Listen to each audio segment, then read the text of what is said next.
I'm here with Cheryl Richardson, who is a world-renowned author and fabulous speaker, and she most recently wrote this book, You Can Create an Exceptional Life with Louise Hay. And I'm really excited to talk to you about it. I've been reading it and loving it. I was actually just in the lobby crying reading it. It's so beautiful. Why were you crying? Well, because I'm like that. No, because it's I am too, reading but the, you the reading part... the last chapter? Oh, man, it's so good. I know. You know what I have to say?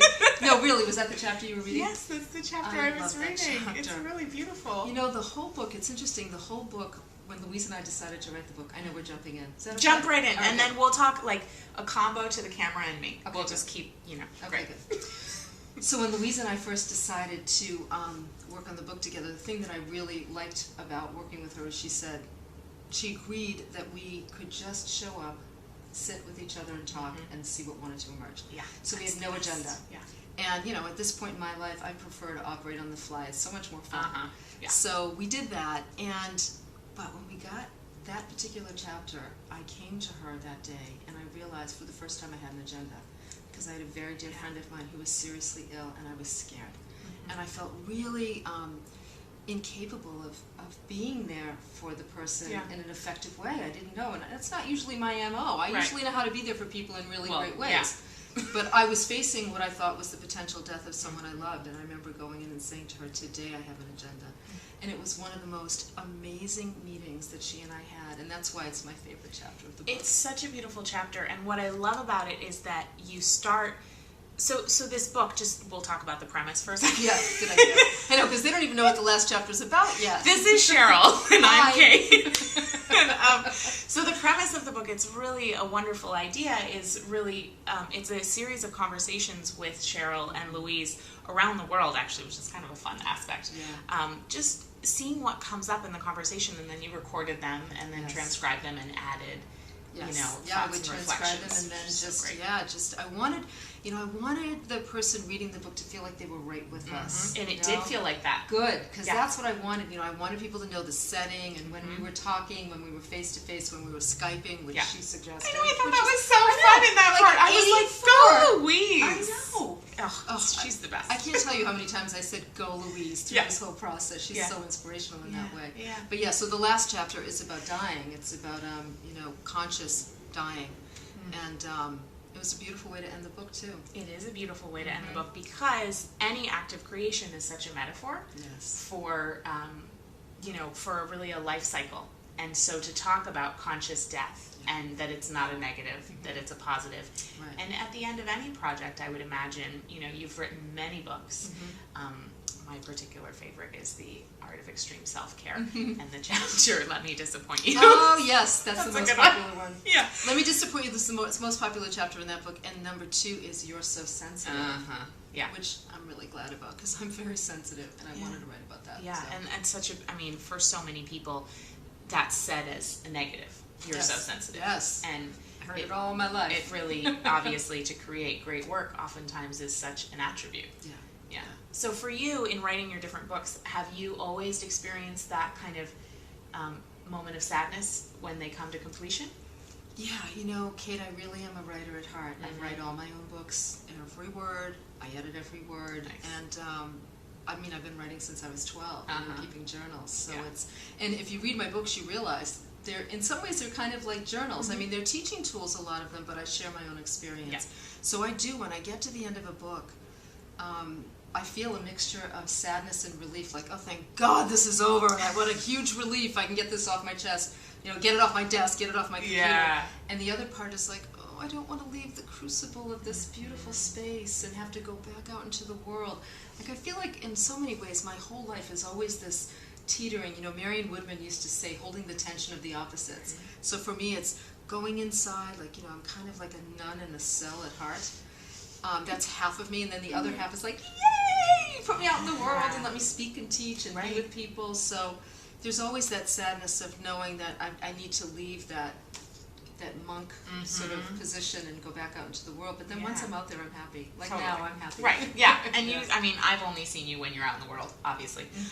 But you always seem very happy to be there and natural on stage, and over dinner and just, sitting here in your bed in the hotel room. Yes. And then let me just see what I had to ask you here because one thing I was wondering, so Cheryl's a life coach, yes. or, obviously, I imagine you don't do one-on-one coaching anymore. Yeah. No. When did you stop doing that? Long time ago. I mean, I certainly do one-on-one coaching and workshops and things like that, but working with individuals, I stopped that, a long time ago. Okay. And when you became a coach, did you work with a coach? Oh, yes. Have you always had? Yeah, as a matter of fact, before I even entered training for a coach, I hired a coach first, and I looked for the best in the country and found him. Of course. I thought he was great. And coached with him for just like a couple of months and went, this is exactly, I had already been doing it in some ways, but there was so much more I could it was clear to me I could learn because he was fantastic. And so I coached with him, and we spent the first year of my training as a coach getting my own life together. Getting myself in great financial shape, eliminating the relationships that were just sucking my energy and not willing to go anywhere, eliminating clutter from my life, really looking at where I wasn't being honest with myself. Like a lot of the stuff that I've written about, I spent the first 2 years focused on my extreme self-care. He was the one that introduced me to the phrase. Oh, cool. And then, I started working with clients at the same time because I already was before I met him, but it took my work to a whole other level. I really believe, I'm a big believer in walking your talk. You have to. I think it's really important, especially with this kind of work. For sure. Well, and so there's the one half of it of, you said you spent a year really getting your life together and looking at all the different areas. Yes. And then how do you balance that with also really that you're never going to have it together on some level, like we're never done, you know what I mean? What, you're not cooked? No, I'm not cooked. Are you cooked? I don't have it together. Really? That day will come, honey. You'll get cooked. I mean, I didn't just mean to call you out and say you don't have it all together. You seem like you do, but I'm just saying read nobody my books. does. You know I don't have it all nobody together. does. So what, like, I don't know. How do you be an expert? Together? How do you be an expert and guide people, and then how do you also at the same time give yourself the freedom to not have it together? Well, the way I've learned to do that is to just share my own process. There's nothing like letting people know you know where they are. The truth is, a lot of people don't know this. One little secret. Listen to me. A secret. And I don't speak about this publicly a lot, although I did write about it in The Unmistakable Touch and Grace. Early on, I spent a number of years in Al-Anon. And Such a beautiful program. Yeah, it's a beautiful program. So glad I was introduced to it. And that's where I learned how to speak from the heart, be vulnerable. I learned the power of healing that comes with being vulnerable. And my husband and I were just talking about it the other day. I said, my best speaking training was at Al-Anon. And that's where I really learned how to just, share who I am. Crooked heart, bents and foibles, and great things all wrapped into one. And so I write from that place, and I teach from that place. And I'm the first person to say, am I smart? Yes. Do I know people? Really, really well. And do I think I'm a good coach? I think I'm a great coach. Yeah. I'm also a work in progress, and I will be till the day I leave the planet. Right. And I'm really happy about that. Yeah. I love growing and learning and evolving. Yeah. That to me is, even in the book, Louise is a perpetual student. What keeps her alive and vital at 84? I'm reading the chapter about, the way you start your day is the way your day goes. I guess that's a foible. How you start your day is how you live your day. Thank you. And then how you live your day is how you live your life. Yeah, and she's talking about right now I'm reading, The Game of Life and How to Play It by Florence Scovel Shinn, and she's got all these books by her bedside, and, I know that most often people are lifelong learners who are in that position, but it's just really nice to kind of be in the intimate knowledge of how Louise starts her day and what she's reading. Yeah, she has an insatiable curiosity about life, which you do too. I do. You do. And I do too, and I think that's what I can always learn something from everybody, and I love it. She would do that with me. We'd be working on the book, and she'd say to me, I really learned something important from you, and I'm thinking, really? You did?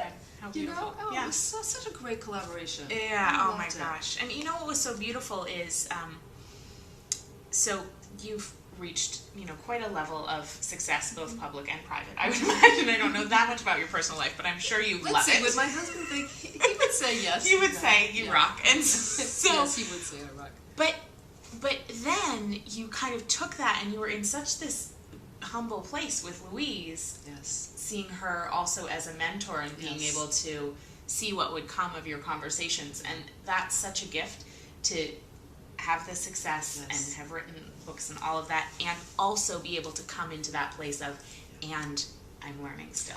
Well, you know, I guess some of it is probably growing up with the lesson that you respect your elders. Okay, right? yeah. So there's a little bit of that. That's a good one. Yeah, and I think it is a good one. That's I good think wisdom.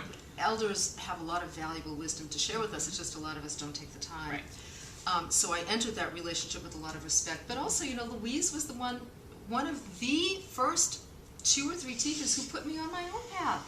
How amazing is that? So I already had respect, but I'll tell you what really did it, what allowed me to really come from this collaborative and respectful place. She's a lady who walks her talk. Mm-hmm. And I really respect that about people. You know, as I spent time with her, everything from, you know, eating meals to going for walks to doing Pilates together. She introduced me to Pilates, which I'm passionate about now. It's amazing. Passionate about. Yeah. And who she is there at every step, you know. I mean, she practices what she teaches. She's always open to learning more, and I have a lot of respect for people who do that. And you do, if you're hanging around in the world of spiritual teachers, you do find that there are some who don't walk the talk, which makes you appreciate so much more those who do. Yes. You know, and I remember the first time, maybe the first time I saw you, or one of the first times, you know, I knew you were one of the speakers, and I was doing the Team Northrup booth at the Hay House event, and you came into the convention center in your workout clothes, and you were like just coming back from the gym, and I don't know, I mean, obviously you work out, you look like you do, but there's just that element of, it's so nice to see the real version, and it's very funny because the stage version. Okay, so I'm going to make sure Michael, my husband, watches this video, because Michael's, you know, I happen to be kind of a jeans and t-shirt kind of gal, and Michael would say to me, honey, don't walk through the exhibit hall with your workout clothes on. I mean, you know, it's really not professional. I thought it was very I liked it. It added an extra layer for me. I figured, look, you know what, this is who I am. Everybody else works out. Oh, yeah. I'm not. No, we know that everybody's a real human being. I don't ever want to be in that place where I feel separate from people. That just would really hurt my heart. Yeah. And you know, it's an interesting thing, like living, you know, you live in a relatively small town in New England. I do, very small, yeah. So how is that for you? Do people around town know who you are, or is it pretty cool that you're just out and about? You know, what's really interesting is people are very respectful where I live. You know, there are a lot of people who know who I am. The way I find out is they tweet after they see me. Like I was shopping in a shoe store downtown with a friend. Hilarious! And this woman who worked in the store tweeted that she saw me in the store, and then somebody who read her tweet knew my username, Coach on Call, and then tweeted it, and I'm like, okay, I have to really be careful, like where I go and what I do. I mean, fortunately, I'm usually pretty nice, not always, but I'm usually pretty nice. But yeah, people at home are very respectful, and I'm glad, because I really am kind of a private person. Yeah. And I think the hardest thing about being in my position for me is when people think of you as a celebrity and you don't think of yourself that way. Like I forget, so somebody will, you know, I'll be interacting with someone I'm doing business with, let's say locally, and they know who I am, and all of a sudden they're getting like really stilted, and I have no idea why. Right. You know, and then I find out afterwards that so-and-so said, oh my God, Cheryl came in, and I think, oh, please, I pee just like you. Right. And this just happens to be what you do. Yeah. You know, exactly. I mean, obviously, it's your life as well, and hopefully many of us are blessed, I am, to have my work be very well integrated into my life. But it is which I do, what you do. You know, just like some people are a teacher and that's their life, it's, you know, you're, you know, a different kind of teacher. So let's see what else I wanted to ask you. Oh yeah, this is my last question. Well, my last of 3. Okay, 3 more. One is, so circling back to the sensitivity question, and really, I know you wrote that chapter in the art of the extreme art of self-care. The art of extreme self-care. You got it right the first time. What did I say the second time? The extreme art of self-care, which a lot of people say. It sounds like extreme, you know, like extreme sports or something. No, it's not extreme in that way. No, it was. You have to get on your dirt bike, and then you have to go off these jumps. No, okay. It's the triathlon of self-care. That's what it is. Yes. So I know that you are a sensitive person. Yes, very much so. And then also with the let me disappoint you aspect. So for years now you've been practicing saying no and living according to what makes sense for you, not what others want. Yes. Do you find that it's still difficult to say no? Or does that get easier over time? Let's see. The answer I'm supposed to give you is, no, it's pretty easy now. It gets easier over time. And in some ways it does. Yeah. But you know what's still hard for me is disappointing people. Yeah. And I've had to just really accept that about myself. I'm trying to think, just the other day, and sometimes it can play out in silly ways. Like I might have an appointment with somebody. You know, let's say I have an appointment to get my hair done, Yeah. and I realize I need to change the appointment. Okay, Yeah. this is really bearing my soul here. Okay. And let's say I need to change the appointment, and a part of me might feel like that. I'm making this up, but part of me might feel like that person is relying on that money. Let's say. So when I have to cancel, I feel bad. You know, I feel like, oh, I don't want to disappoint them. I mean, that's kind of a lame example, but it's that. But it's practical. It's kind of that, and I think a lot of people can relate. Yeah, so, because I don't like being disappointed. Right. I feel like that's one of the things that I'm sensitive to, so I don't want to do it to other people. Or if I have to cancel dinner, let's say, with a friend, and I know the friend's looking forward to it. But I do it anyway. Yeah. Because, our lives are at stake. Yeah. And I also really recognize I don't want to be sitting across from somebody because of guilt and obligation. I want to be sitting with them or talking with them or being with them because A, it works for me, and B, it's going to really further our connection. Yep. It's not going to put some kind of a little wedge even between us where I feel like obligated in some way. Right. So, and they wouldn't want that either. No. I don't want to go to dinner with somebody who is doing it because they think they should. And if there were people, those kind of people wouldn't be in my life anymore. Right. They certainly used to be, where they could care less. They'd be having dinner with you, they don't care, Totally. But those people aren't in my life anymore. So it does, in some ways it does get easier, but there's I think there's certain aspects of saying no that remain challenging for us all. I don't know, like let's check back in 10 years. Okay, I will. Okay, you probably will too. No, I will. She will. Okay, so 2 more questions. Okay. One is, what are you doing in your life right now that you're afraid of, but you're doing anyway? What am I doing that I'm afraid of, but I'm doing anyway? Oh, you ready? Yeah.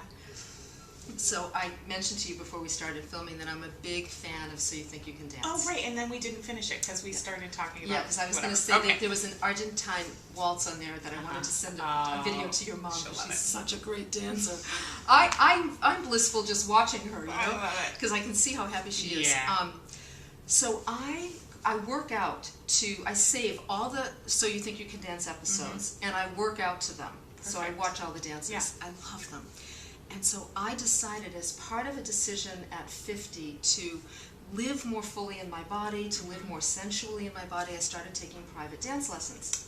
Oh. And I'm studying everything from ballet, contemporary, jazz. Do you listen to the song Private Dancer? No, you I haven't haven't Tina Turner song. I didn't even think of it yet. She's my private dancer. Dances for money. Yes, I know that song. Okay, so you should play it on the way to class. I know. In your car. So I've been doing that, and I will tell you honestly, before every class, I try to talk myself out of it because I'm scared shitless. Wow. And then I get there, and I have those moments. Do you ever have those moments? I'm sure you have, where the music's just right. I finally get like a little piece of choreography, and tears spring to my eyes, and everything inside of me goes, "This is exactly what I need." So good. It's like I look like your mom for a split second on her face when she's tangoing, right? And then I'm just so glad that I showed up. But it's scary every single time because it's new, and I'm self-conscious, and I don't know what I'm doing, and I'm just learning, and I want to learn it overnight, or else I'm not, all that stuff comes up. Yeah. But I'm doing it anyway. That's so good. Yeah. Oh, that's so good. Well, hopefully, maybe someday I'll get to see you dance. Maybe. Probably not. But that's okay. In 10 years. Hold that. Yeah, right, 10 years maybe. I'll hold that desire. Okay. And then, what do you love about your life? Honest to God, Kate, I love a lot about my life. And I'm finally at a point in my life where I'm really happy to say that I don't feel any guilt or sort of discomfort about it. I love where I live. I live in the most beautiful home that my husband and I built. We both are passionate about Gothic cathedrals, and we built a Gothic home. Very unusual home. I'm passionate about my cat Poupon, as many people know if they visit my Facebook page. You can find him on Facebook, yes. Many pictures. Somebody posted not too long ago, "Enough with the cat." I thought, don't make me block you. This is my Facebook page. I can put as many pictures of my cat as I want. I love the balance that I have between work and my life. I love that I make my own decisions. I call my own shots. I love that I have reached a point of really taking such good care of my financial health that I only make choices that I absolutely want to do. I don't have to do anything, and I've worked hard to get to that place. So there's very few days I wake up thinking, I might have a bad day like everyone else, or a bad moment, or a bad hour, but for the most part, I'm like, thank you, God, this is a great life. That is so good. Yeah. Thank you. You're so Thank you so welcome. much for coming on my show. Oh, I love your show. Thank you. I love my show. I'm so happy you're here. I'm glad to be here. So you can find Cheryl at CherylRichardson.com and also on Facebook and also on Twitter at Coach on Call. So go find Cheryl. Come find me. Bye.